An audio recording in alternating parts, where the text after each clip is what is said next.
Greetings, class. Welcome back to the Telepathy series. In this module, we are going to be going over how to cast a proper mental circle around yourself and sustain it. So if you have watched the introduction, you know that engaging in telepathy requires you to separate your thoughts from the thoughts around you. By doing so, you learn what your thoughts sound like.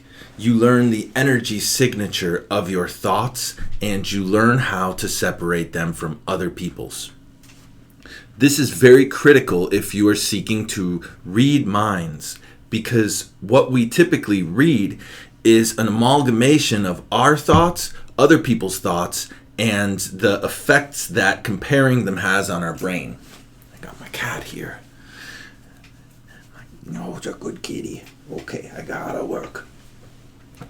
Now, when you work with the mind, there is a tendency to lose yourself. We're trying to apply the ego to the mind, and this simply won't work. The mind is a much higher faculty than the ego. In order to subordinate the mind to your wishes, you are going to have to tap into a higher faculty than the mind.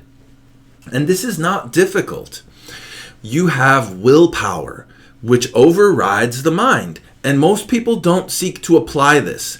Now imagine a martial artist that is trying to hold a very difficult, painful stance, like horse stance. Their body is ready to give up at one point, and the mind starts to say so. It says, give up, let go of this stance. And then they go about training the mind. And this is what we tend to call mind over matter. That once you actually can override your mind with your willpower, you can choose what the mind makes you do. This is critical if we're going to be doing actual telepathy practice. And by the end of this video, we will be seeking to engage. So let's begin with the first component. Acquiring your own mental space and reading your own thoughts.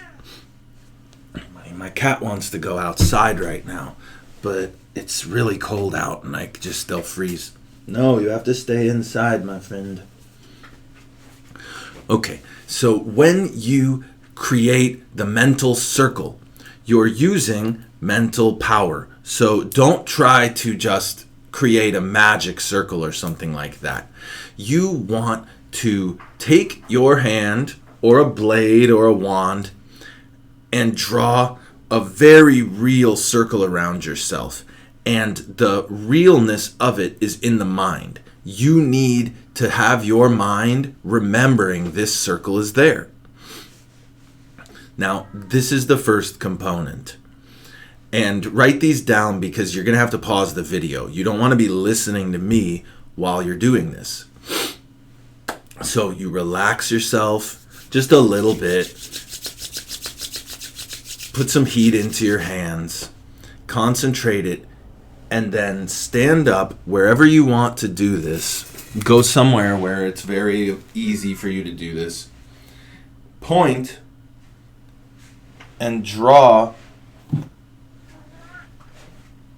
a circle around yourself. Now, once you've drawn this circle, the main key is to dwell within it and remember that this circle exists. As you're doing this, you will start to discover that there is a quietness.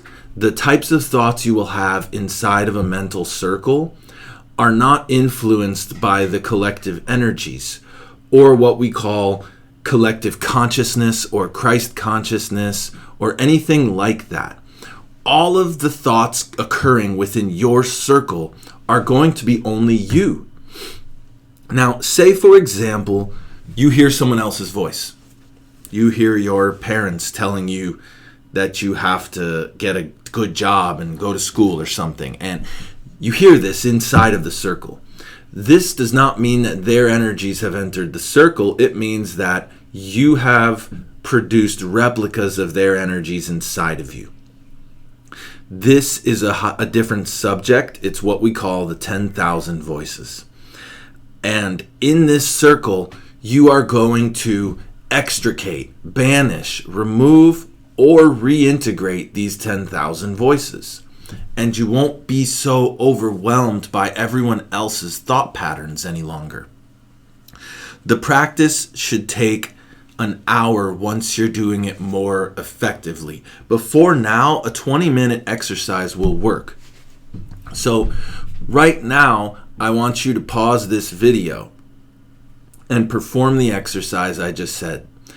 If you need a quick refresher, it is cast the mental circle, retain the mental circle in your mind, and just dwell within your thoughts within that circle. You will start to gain a familiarity for your thoughts. So do that right now.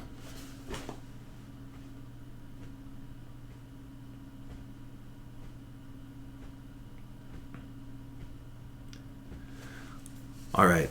Hopefully you have done the exercise and you have returned to this video now. The point of this exercise is to separate your mind from others. Now that you have come out of your circle, you have noticed most likely that all these other thoughts are flooding back in. You will want to be able to prevent this without the mental circle, but for now it's not necessary. You have created a relationship with your thinking pattern. And now the only goal is to start being able to remember that inside of this confusing storm of everyone else's thoughts. One good way is to pick up on one of your thoughts. If you have a very predictable, easy to catch thought, like you always assess people's clothing or their behavior when you see them, this is something, maybe it's trained in you, and through this process you will discover that. But if it's not trained in you, then it's just one of your natural tendencies, and you will discover that it is part of your mind. And this mind that you have has certain tendencies and behaviors that are predictable. Inevitably, you through this first practice alone, you will discover all of the different energies that your mind produces for you. My cat really wants to be in the video, so here you go, buddy. See, you're famous now. This is Mooney, and he really wants to go outside even though it's cold. So you have started to build a relationship with all of the different workings that your mind produces. When you're in an environment that's unfamiliar to you, you'll be receiving different mental energies, but you'll be able to remember which ones you already had. And if something starts tweaking that, you'll be aware. So, for example, if you tend to focus on bravery and you seek to not be cowardly in any situation, and then someone presents you with a terrifying situation, a meteor hitting the earth or something, you will quickly realize that your mind is now influenced and altered by the event. But if you practice psychic development and hone your skill to recognize your own mind, you will sense when these changes are occurring and you'll be able to resist them. You will say, well, yes, fear is setting in, but I want to maintain my mental state of fearlessness. This is the practice that allows people to become so stable in the mind.